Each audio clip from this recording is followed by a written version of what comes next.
when we leave this world. Amen. For everything in earth is just a pattern of that which is in heaven.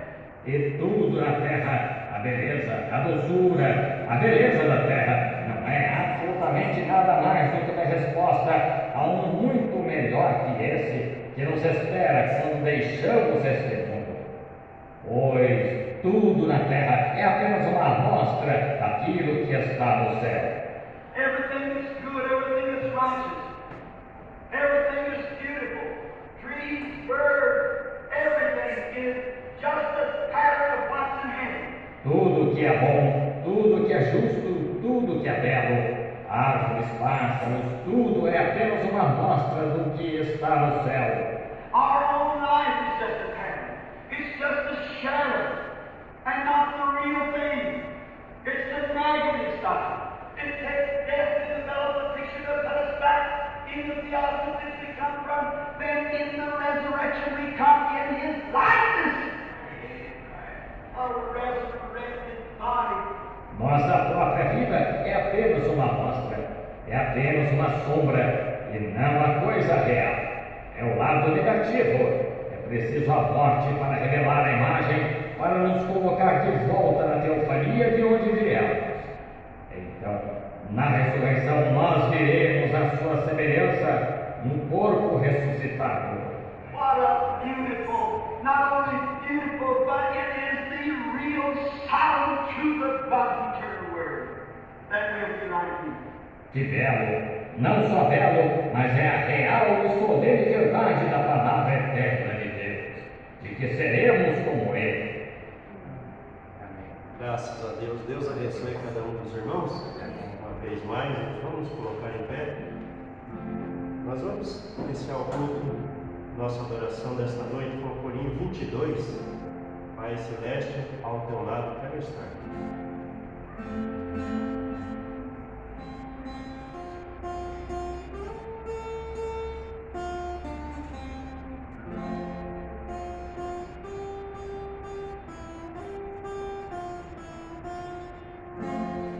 Pai Celeste, ao teu lado quero estar. Quando a aurora no horizonte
Rogamos, Pai, que o Senhor venha em encontro, Pai, da nossa adoração e aceita, ó Pai, nossos louvores. Queremos fazer da nossa alma e do nosso coração, Senhor Deus.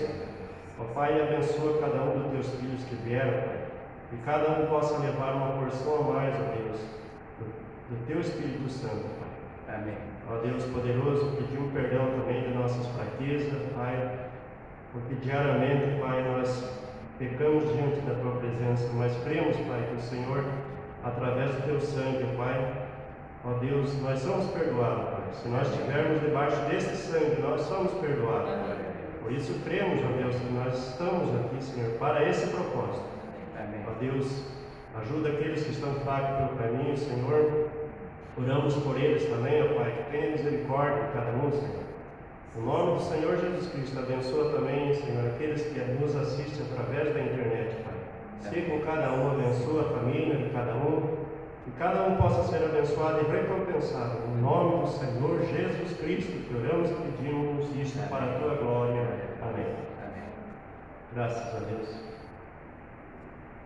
Vamos cantar com bastante alegria o hino 66, Irmãos Amados e Resgatados. Graças a Deus.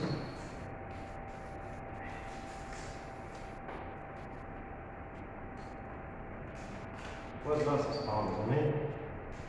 Amém.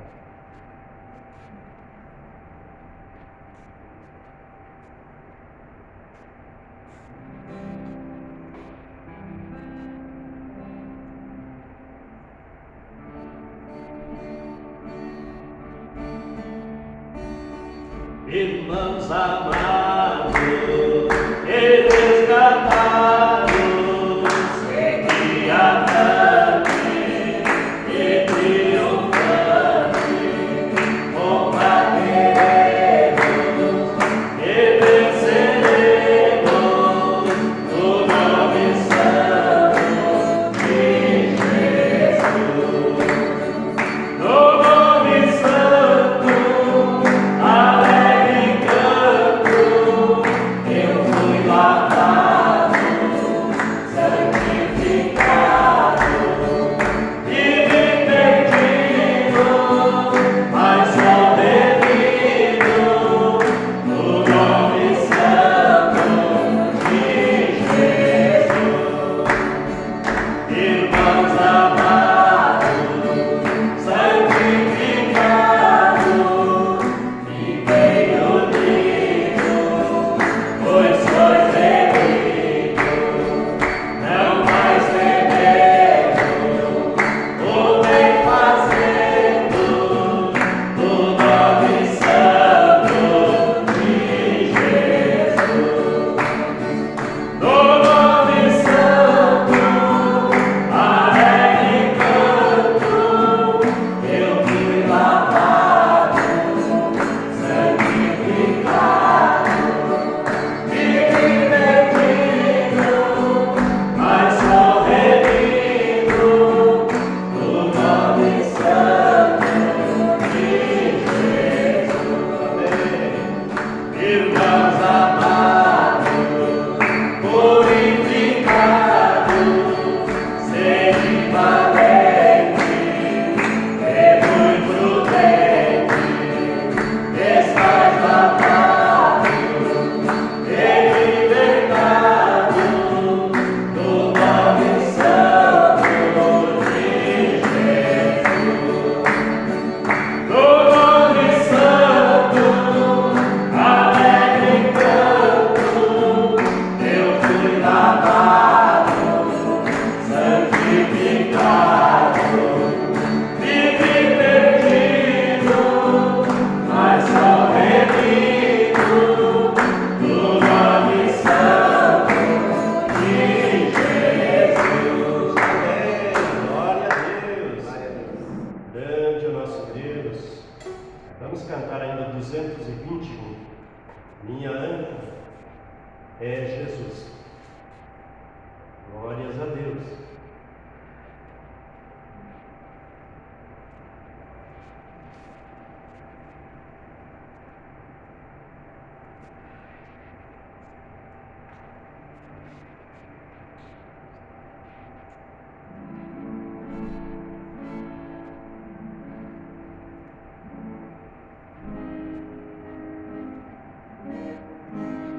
Meu barco vai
Vamos cantar mais um hino, logo após estaremos adorando o Senhor com as nossas ofertas. Vamos cantar no 293, Fim da Vida Terreal.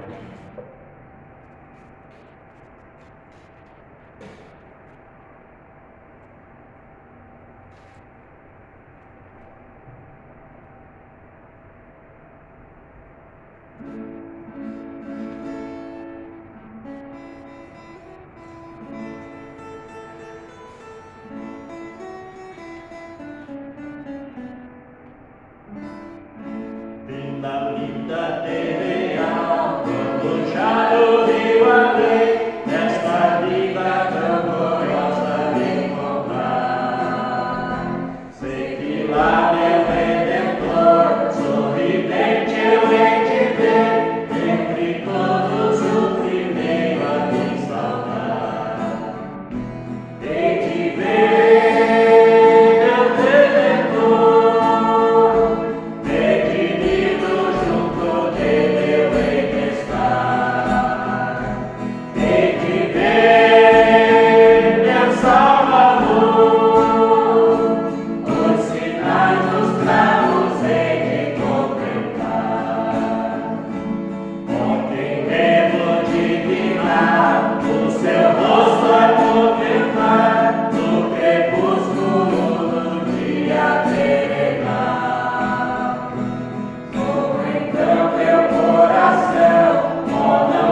Graças a Deus.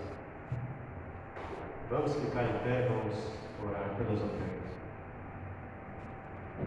Senhor Jesus Cristo, nosso querido e amado Deus, nosso bondoso Pai Celestial, estamos muito contentes, Pai, de estar mais uma vez aqui em Sua presença, adorando o Seu santo nome. Ajuda cada um dos Seus filhos que entrou por essas portas, Pai, e visita aqueles também que não puderam vir. Pedimos agora que o Senhor abençoe também essas ofertas que é para a Sua obra, Pai. Abençoa aqueles que vão ofertar, ajuda aqueles que não podem ofertar. Nós pedimos e agradecemos por todas as suas bênçãos no nome do Senhor Jesus Cristo. Amém. Glória a Deus.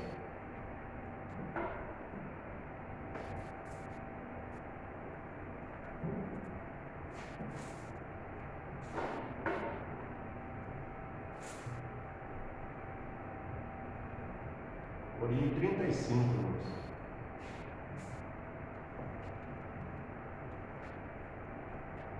Louvado seja Deus.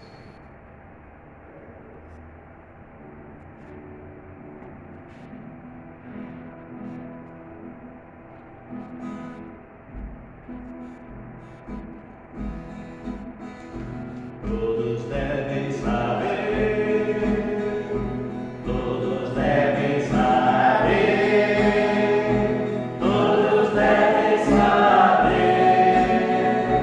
quem é Jesus. Todos devem saber, todos devem saber, todos devem saber.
Vamos cantar sobre graça.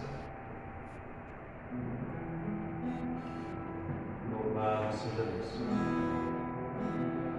Sobre graça do Senhor, que ao infeliz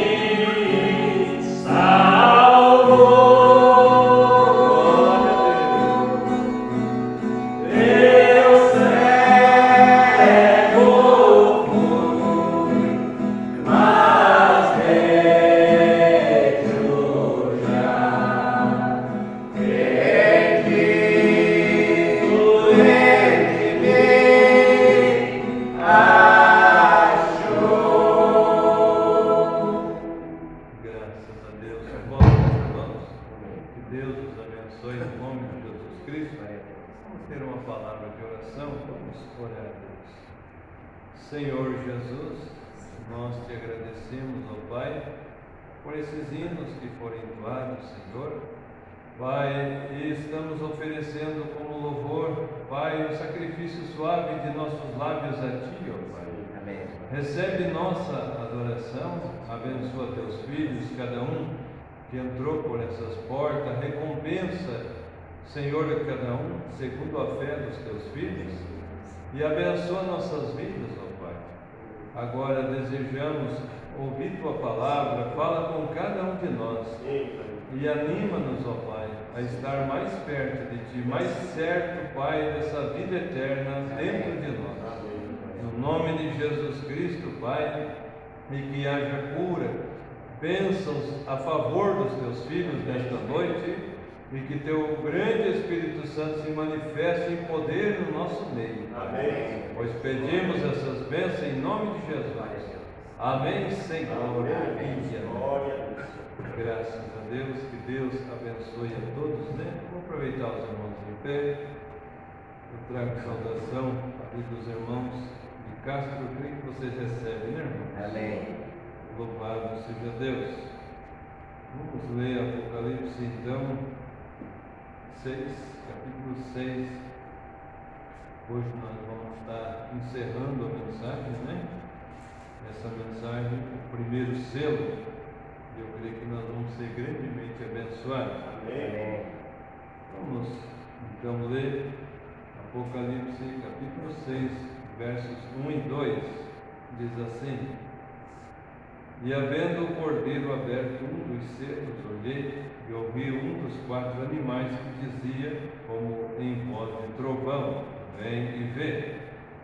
E olhei, e eis um cavalo branco, e o que estava sentado sobre ele tinha um arco, foi-lhe dado uma coroa, e saiu vitorioso e para vencer. Amém. Que o Senhor Jesus acrescente as bênçãos à leitura da palavra. Os irmãos se assentem. Nós tivemos terça-feira, né, ali em Teixeira Soares, ali com a família da irmã Cecília. Partiu a irmã Maria Cardoso, uma anciãzinha que a gente atendia ela ali. Tivemos ali, né, bastante dor da irmã Cecília, mas também cremos que a anciã descansou. Ela já fazia pelo menos uns 6, 7 anos que tinha dado o AVC nela, né? E daí ficou uns 4 anos de cadeira de roda, mas esses últimos 3 anos passou só acamada, né? Só na cama, não levantava mais.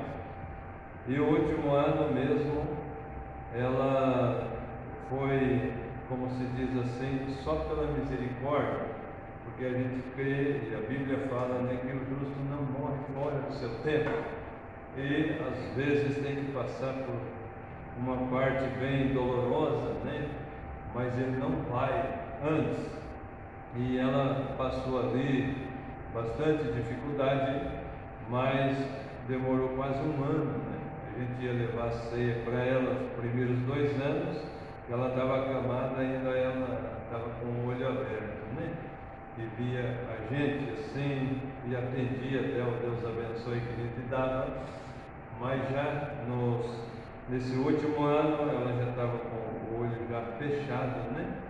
Mas a gente levava a ceia e colocava o pão ali, a irmã pegava um fragmento, um pedacinho de pão ali, ponhava na língua dela, e quando ela sentia o gosto do vinho, ela levantava a mão. Amém. Graças a Deus, né? E a gente crê que ela descansou no Senhor. Foi uma prova grande, né, para a irmã Cecília, que ela também já tem uma filha que é tetraplégica, né? Na cadeira de roda, mas a mãe na cama. Às vezes a gente olha para nossas provas e acha que é muito que nós temos, né? Se for olhar para trás e ver algum irmão, algum, né, dos nossos, há muita prova, né? Há muita luta, mas quando a gente chega lá, é só sorriso, estão felizes, eles querem servir a Deus, né? Eles sentem falta quando a gente não pode ir nos cultos. Então, é a mão de Deus sobre tudo isso, né?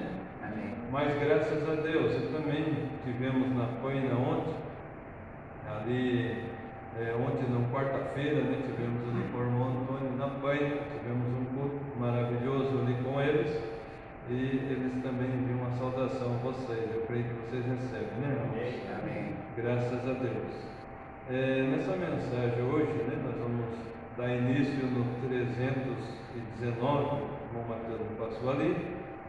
O profeta vai entrar aqui falando um pouquinho sobre o assunto que ele pregou um pouco antes, eu creio que foi no ano de 61, 1960 ali, entre as eras da igreja e os 7 selos, ele pregou as 70 semanas de Daniel.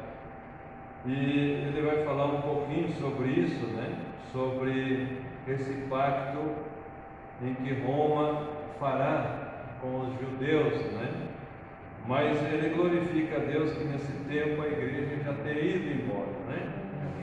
E eles estão se aproximando, e nós sabemos que antes que todas essas coisas aconteçam, os cristãos, aqueles que são nascidos de novo, que recebem o Espírito Santo, têm uma experiência com Cristo, né?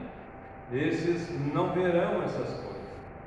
Nós, pela graça de Deus, estaremos na glória. 3 anos e meio. O profeta diz que a tribulação ela se estabelecerá, né? Mas nesse tempo a igreja, a noiva de Jesus Cristo, estará na glória. E ele vai falar um pouquinho, né, dessas 70 semanas de Daniel. Sabemos que primeiros 3 anos e meio foi o ministério de Cristo na terra. Ele já, a metade dessa semana, ele já pregou, né?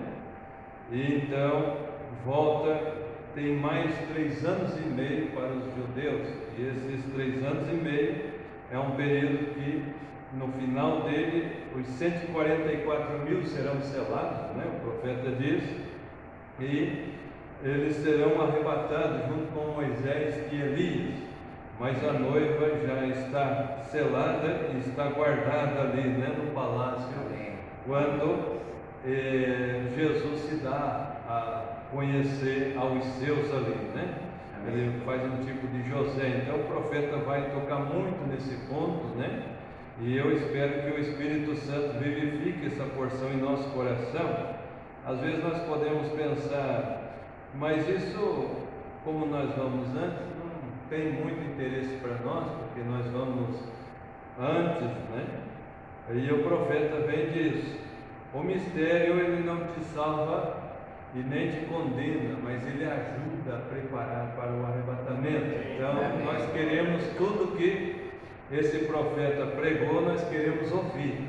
Amém? Nós queremos estar em dia com essas mensagens, lendo e estudando. Eu achei muito maravilhoso o profeta na mensagem 3º selo, quando nós avançar um pouquinho aqui, vocês vão ver que ele vai dizer, vocês que estão ouvindo as fitas, que ouvirão essas fitas, essas fitas estão bem claras, elas estão bem claras, nós rodamos aqui, vimos, vocês entenderão elas, amém? Então, não precisa de interpretação, precisa de um coração aberto, puro, né? Então vai entender. Por que os fariseus, né? Eles não compreenderam Jesus? Porque eles se fecharam. Eles não examinaram as Escrituras, não ouviram Jesus, simplesmente, né? Se fecham, trancam o ouvido e não querem ouvir mais nada. Mas se fossem, né, pessoas, pelo menos tivessem o senso comum, né, de educação, ouviria, para depois falar alguma coisa, para depois tirar, né, como se diz, um parecer daquilo que ouviu. Mas as pessoas não querem nem ouvir, elas não desejam nem ouvir a voz de Deus. Se elas parassem e ouvissem, eu creio que Deus revelaria, né? Amém. Como vai se tornando difícil as coisas, né? Mas tem alguns eleitos, poucos, que estão parados e ouvindo a voz de Deus. Muitos não entendem, né? O que nós temos aqui de trás do púlpito, né? Nós temos a foto de Jesus. Nós sabemos que Jesus não é assim, né? Nós cremos, né? Nós não temos a ideia, o profeta diz da aparência de Jesus. Mas nós cremos que Jesus, ele existe, ele está no nosso meio. Agora, o que nós temos aqui simplesmente é algo que foi revelado ao nosso profeta, que ele disse que era o mais próximo que chegava da face que ele tinha visto por revelação do Senhor Jesus Cristo, né? Então, tudo isso, nós temos esses quadros proféticos, nós temos as eras, né, da igreja. Aqui nós não temos, nós temos a pirâmide, temos a foto de um profeta, né? O único ser sobrenatural que foi fotografado, né? Como disse ali, Deus disse a Moisés, né? Os mandamentos, né? Não farás para vós imagem de escultura, né? Ele diz, não farás para vós imagem de escultura. Mas depois ele disse para ele, né? Farás para mim 2 querubins. As pessoas são ignorantes à palavra de Deus, não sabem. Mas se parasse para ouvir a voz de Deus, entenderia, né? Então, o que se faz para nós é idolatria, mas o que se faz para Deus, foi Deus que mostrou ao profeta, foi Deus que tirou a foto com o profeta, foi Deus que deu essa pirâmide em revelação ao profeta, falando, né, das escrituras ali de 1 Pedro, dizendo a estatura de um varão perfeito, como imita a pirâmide, né? Foi Deus que deu a visão ao profeta e ele chegou mais próximo disso, né? Então, isso, se fosse examinar nas escrituras, então as pessoas poderiam ver, né? O que é idolatria? Idolatria é quando se põe algo antes de Deus, né? E quando você põe algo antes de Deus, então você é um idólatra. E muitos põem a minha igreja e não sabe disso, que quem pertence a uma igreja é um idólatra, porque nós não pertencemos a uma igreja, nós pertencemos ao Senhor Jesus Cristo. Só Ele nós damos louvor, amém? Então, quando nós louvamos o Senhor Jesus Cristo, agora, se fosse olhar Israel, é idólatra, eles carregam aquela bandeira de Davi ali, quase mais de 4, 5 mil anos, né? Ali eles carregam aquela bandeira e levam e tem nas suas casas, tem os símbolos ali, tudo isso, e eles não tinham idolatria no meio deles, amém? Porque eram símbolos proféticos, amém? Mas as pessoas não entendem, mas se parasse para ouvir, abrisse o coração, Deus revelaria, amém? Como fez com nós. Um dia nós também fomos ignorantes a isso, né? Um dia que eu vi um crucifixo em uma igreja, eu já apontei, né? Isso é catolicismo. Crucifixo é catolicismo. E daí eu vim descobrir que não. Pela graça e a misericórdia de Deus, a gente saiu desse tipo de blasfêmia. Crucifixo vem representando a Cristo. Amém. Os cristãos primitivo, o profeta nos ensina que eles carregavam uma cruz nas costas. Eles eram conhecidos como crentes de cruz nas costas. Mas hoje eles não sabem disso, que os católicos nunca tiveram preferência pelo crucifixo. Eles têm preferência pelos seus santos, pelas suas imagens de escultura que eles fazem para adorar, mas não pelo crucifixo. O crucifixo não é dos católicos, é dos cristãos, amém? Que Deus os abençoe no nome de Jesus Cristo. Nós vamos então ouvir do 319 em diante a mensagem, o primeiro selo, e eu espero que o Espírito Santo vivifique ela em nosso coração. Amém. Glória a Deus.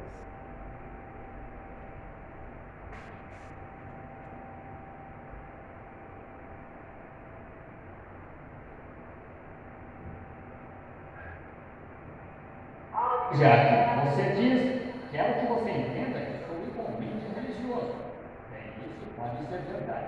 Veja, quem poderia dizer que aqueles sacerdotes não eram religiosos nos dias do Senhor Jesus? Quem poderia dizer que Israel não era religioso no deserto? Quando eles eram até... Bem, Deus me abençoou tantas vezes.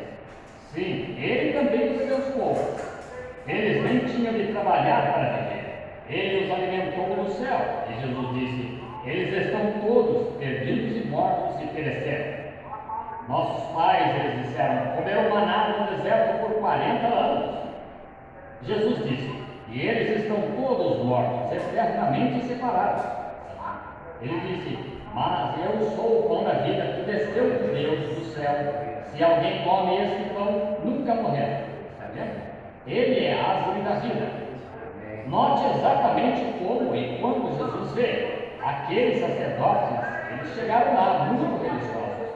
Olha, ninguém poderia dizer que não eram homens vivos. Que coisa. Eles caminhavam na linha daquela lei. Tudo quanto aquela igreja dizia, eles faziam. Se não fizessem, eram apedrejados. E assim eles saíram. Sabe que Jesus os chamou, João os chamou, bando de hipócritas. Não pensei que por pertencerdes a essa organização, tendes algo a ver com Deus. E Jesus disse, vós tendes por pai ao diabo. Disse, toda vez que Deus enviou o profeta, seu, vós o apedrejastes e o lançastes no sepulcro, e agora ides lá e polis seu sepulcro. Não é a mesma coisa que a Igreja Católica fez? Veja Joana d'Arc, São Patrício e todos os demais. São eles os que os põem dentro e então desenterram o corpo de Joana d'Arc e o lançaram no rio algumas centenas de anos mais tarde e a queimaram como bruxa. Vós tendes por pai ao diabo e fazeis as suas obras. Exatamente isso. Isso irá por todo o mundo. Está vendo? Certo. Foi isso o que Jesus disse. E você acha que está tudo bem, parece muito bom esse cavalo branco. Mas veja o que você tem. É exatamente isso o que o está cavalgando. Agora, mas ele disse que eles queriam isso. Assim, ele lhes daria a operação do erro. Lembre-se, esta prostituta de Apocalipse 17, ela era um mistério, Babilônia, a mãe das prostituições. E João a admirou, do mesmo modo que esse homem. Veja, espere, nós chegamos aqui e o vemos observando esse cavalo aqui. Está vendo? Mas você notou que era o que aconteceu foi isso, que ele a admirou com grande admiração. Mas o mistério era que ela bebia o sangue dos mártires de Cristo.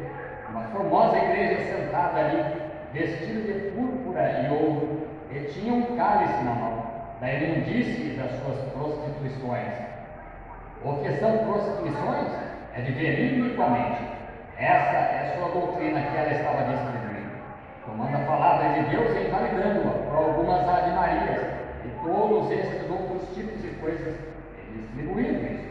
Os reis da terra se prostituíram com ela.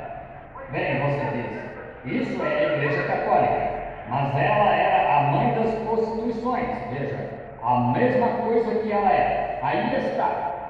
O que aconteceu? Quando o reformador morria e sua mensagem se extinguia, vocês a organizavam e colocavam um bando de jovens mundanos ali e reiniciavam aquilo para viver da maneira que queriam. Vocês não quiseram permanecer com a palavra. Ao invés de avançarem com a palavra, eles ficaram ali mesmo. É isso aqui. Ah, não façam isso. Ele é isso. Ele aqui em cima. Note, essa é uma coisa. Queremos falar de mais umas duas coisas antes de encerrar. Ele é o príncipe que haveria de destruir o povo de Daniel. Você crê nisso? Agora vou fazer isto, se você me ajudar e for tolerante comigo por alguns minutos, eu farei isso tão rápido quanto possa. Mas quero deixar claro porque o Espírito Santo me deu isso tão certo quanto eu estou aqui de pé. Está vendo? Está vendo? Agora veja, retornemos a Daniel só por um minuto. Quero ler algo para você, porque se você não retornar, não tem problema.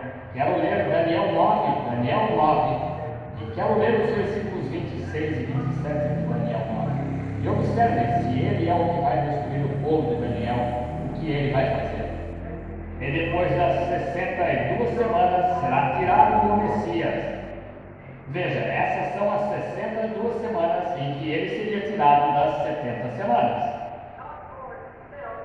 E não será mais, mas pelo povo do príncipe, que é a hierarquia aqui, que há de vir,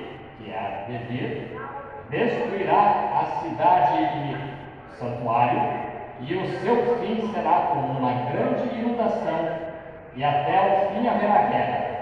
Estão determinadas as soluções. Quero lhe perguntar uma coisa. Depois que Cristo foi tirado da terra, nos 3 anos e meio do seu ministério, e o que destruiu o templo? Quem o destruiu? Roma, claro. Constantino, ou não, desculpe. Tito, o general romano, ele destruiu o príncipe. Agora note, observem isso. Segue abaixo este muro. Quando Jesus nasceu, o dragão vermelho do céu parou diante da mulher para tragar-lhe o filho tão logo ele nascesse. Está certo? Quem foi que tentou tragar o filho quando ele nasceu? Roma. Estão vendo? Aí está o dragão vermelho. Aqui está o príncipe. Aqui está a besta. Estão vendo? Aí estão eles. Cada um deles exatamente o mesmo. Veja, tragaram o filho. Deus o arrebatou para o céu e assentou-se em seu trono. É aí onde Cristo está agora até o tempo designado. Estão vendo? Agora observem o que ele fará. Agora creio que eu estava falando com alguém aqui. Pode ter sido o irmão Robertson hoje, ou alguém que eu estava conversando acerca disso. Não acerca disso aqui, mas apenas sobre a mesma coisa. Creio que eu preguei sobre isso aqui, não faz muito, o que acontecerá com esses Estados Unidos acerca desta situação de dinheiro. Estão vendo? Bem, estamos agora pagando nossas dívidas com impostos que serão pagos daqui a 40 anos. É o quanto estamos atrasados.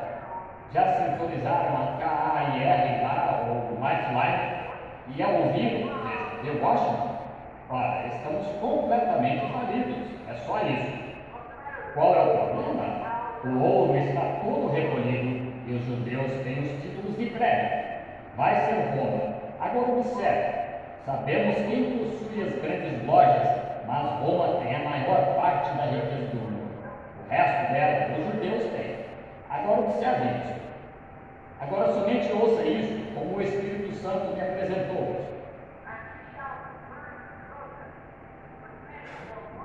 E ele firmará um concerto com muitos por uma semana. Agora observe. E na metade da semana fará cessar o sacrifício e as obrigações sobre a asa da abominação que irá ao assolador. E isso até a consumação. O que está determinado será derramado sobre o assolador. Observe. Como ele é sagaz. Aqui está ele. Agora, temos nosso quadro e sabemos que ele é Roma. Sabemos que ele é o cavaleiro sobre o cavalo branco. Sabemos que ele saiu como uma doutrina. E então o que aconteceu com a Roma pagã? Converteu-se na Roma papal. E ela foi coroada. Agora observe, no tempo do fim, não nos dias primitivos, quando Cristo estava pregando, mas no tempo do fim, a última parte da semana, que há pouco tempo estudamos, as 70 semanas de Daniel, e Cristo profetizou pelos 3 anos e meio, e 3 anos e meio ainda estão determinados. Está certo? E esse príncipe, naquele tempo, deverá fazer um concerto com o povo de Daniel, que são os judeus. Aí é quando a noiva é tirada agora. Ela não verá isso.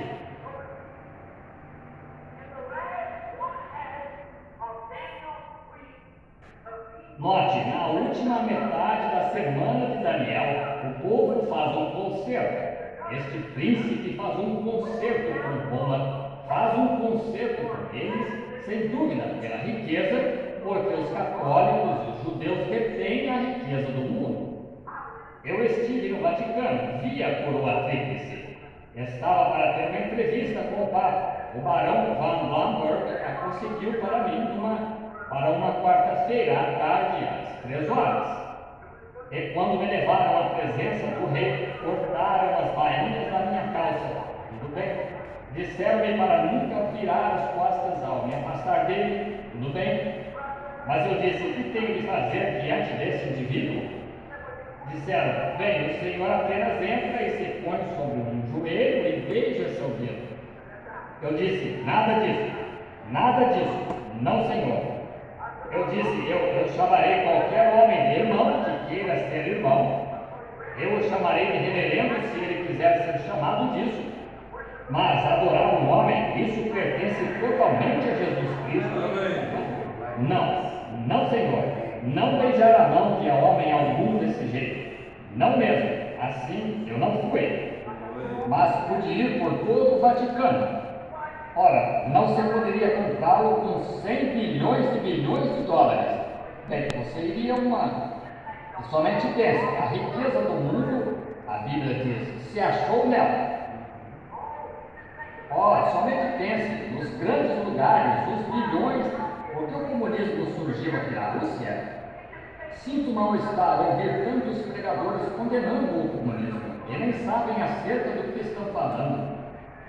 Isso mesmo. Comunismo não é nada, é uma ferramenta na mão de Deus para trazer vingança sobre a terra pelo sangue do santo. Isso mesmo. E depois que a igreja for tirada, Roma e os judeus farão um concerto um com o outro. A Bíblia disse que eles iriam, o povo santo. E agora vamos lá, eles o farão porque esta nação vai ficar falida e o resto do mundo que segue o padrão do mundo está falido. Vocês sabem disso. Se estamos vivendo de impostos, contas vencidas que pagaremos por 40 anos, onde estaremos? Há só uma coisa que pode acontecer, que é recolher a moeda e pagar os títulos. E não podemos fazê-lo. Wall Street os possui e Wall Street é controlada pelos judeus. O resto está no Vaticano.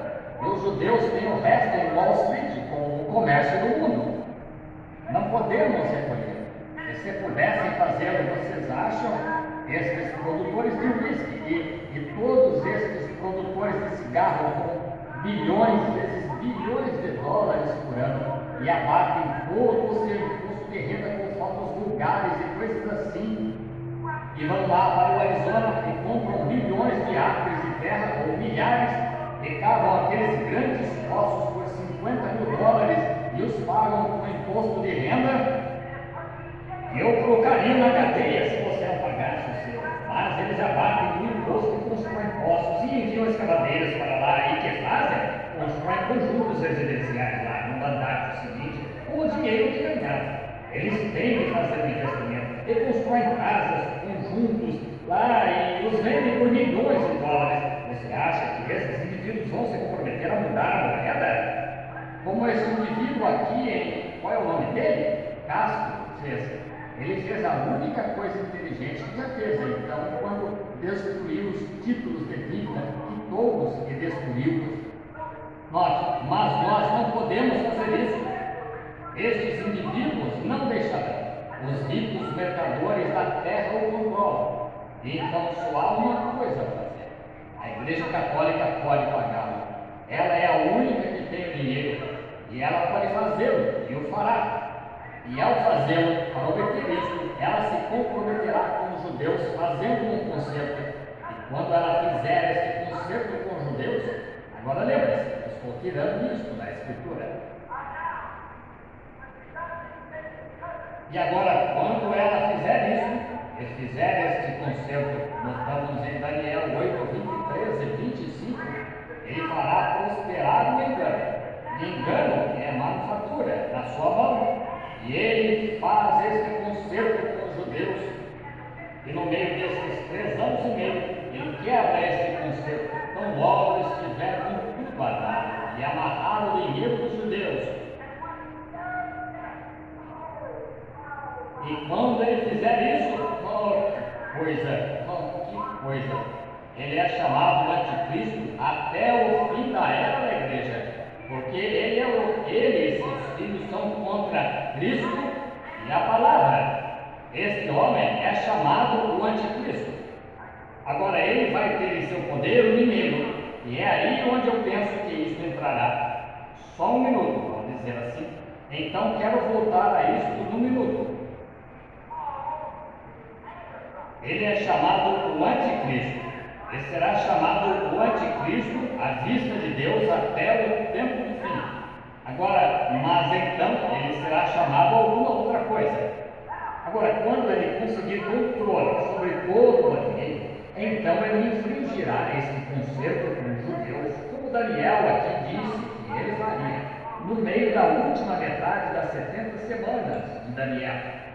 E então, meu irmão, o que ele fará? Terá todo o intercâmbio mundial de mercadoria e o comércio, um concerto com o mundo, porque ele terá em seu poder a riqueza do mundo completamente. E durante esse tempo, esses dois profetas se levantarão, entrando em cena, e chamarão esses 144 mil. Então o que acontecerá? Então a marca da besta de Apocalipse 13 se estabelecerá, porque ele tem sob seu poder todo o comércio, intercâmbio de mercadoria e tudo do mundo. E o que acontecerá então? Será introduzida a marca da besta, que ninguém poderá comprar ou vender, senão aquele que tiver a marca da besta. Graças a Deus, a igreja estará gozando uma grande ocasião de 3 anos e meio na glória. Não terá de passar por isso. Agora note, no tempo do fim, no fim das eras da igreja, agora ele é chamado, ele e seus filhos são chamados o Anticristo, porque tudo que é contra Cristo é Anticristo. E tudo que é contra a palavra é contra Cristo, porque Cristo é a palavra. Agora ele é Anticristo. Então, em Apocalipse 12, de 7 a 9, quando Satanás é precipitado, o acusador, você vai querer anotar isso, porque quero que você leia. Não temos tempo agora, são quase 20 ou 15 para as 10, veja.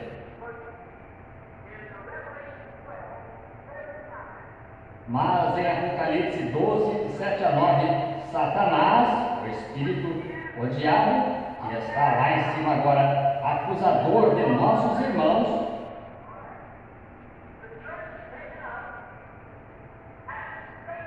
muito bem, a igreja é recebida em cima e Satanás é precipitado. Quando a igreja sobe, Satanás desce, então Satanás encarna ele próprio no Anticristo e é chamado a besta. Então Apocalipse 13, ele estabelece a marca, está vendo? Quando aquele que resiste, somente agora, se o cristianismo subsiste na terra em sua pureza, é por causa daquele que resiste. Lembre-se aqui atrás em Tessalonicenses, assentando-se sobre o templo de Deus, chamando a si mesmo Deus, perdoando o pecado sobre a terra. E isso prosseguirá e se multiplicará na iniquidade e adiante, porque ainda não será conhecido até que seu tempo de ser revelado seja declarado.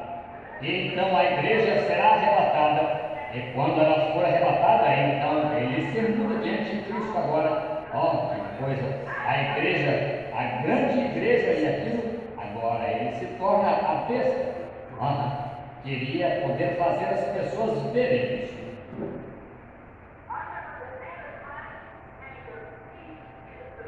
Agora lembre-se, o Anticristo e a besta são exatamente o mesmo Espírito. Aí está a Trindade, sim, Senhor. São 3 estágios do mesmo poder diabólico.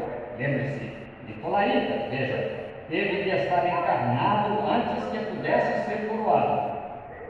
Está vendo? Agora observe isso, 3 estágios. Primeiro estágio, ele é chamado Anticristo. Segundo estágio, ele é chamado o falso profeta.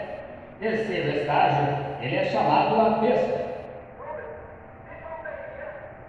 Note, Nicolaíta, o ensinamento anticristo que começou nos dias de Paulo contra a palavra de Deus, anticristo. Então, ele é chamado novamente o falso profeta, porque quando o ensinamento tornou-se um homem, ele foi um profeta para o ensinamento da hierarquia da Igreja Católica. O Papa foi o profeta para a falsa palavra, e isso o fez um falso profeta. O terceiro estágio é uma besta, um homem que é coroado nos últimos dias com todo o poder que a Roma pagã já teve, porque a besta de 7 cabeças, dragão, foi precipitado do céu e veio encarnar o falso profeta. Aí está, ele tinha 7 diademas e foi precipitado e lançado na terra e no mar. Muito bem, o que estamos dizendo? Quem é esse cavalgador, esse cavaleiro? Sabe o que é? É o super-homem de Satanás. Eu fui, a outra noite, 2 irmãos sentados nesta igreja agora, o irmão Norman lá atrás, e eu, creio, e o irmão Fred, fomos ouvir um homem ensinar sobre o anticristo. Um homem bem conhecido, um dos melhores que as Assembleias de Deus têm. E sua interpretação do anticristo foi que vão tirar algum tipo de vitamina de um homem e transferir esta vida de um homem para uma grande imagem que vai se estender, dar um passo de um quarteirão de cada vez.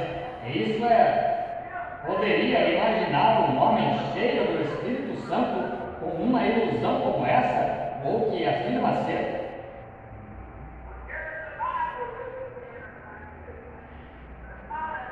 Quando aqui está a Bíblia, diz quem é o anticristo. Não é um homem. Note, este cavaleiro não é nada menos que o super-homem de Satanás, o diabo encarnado.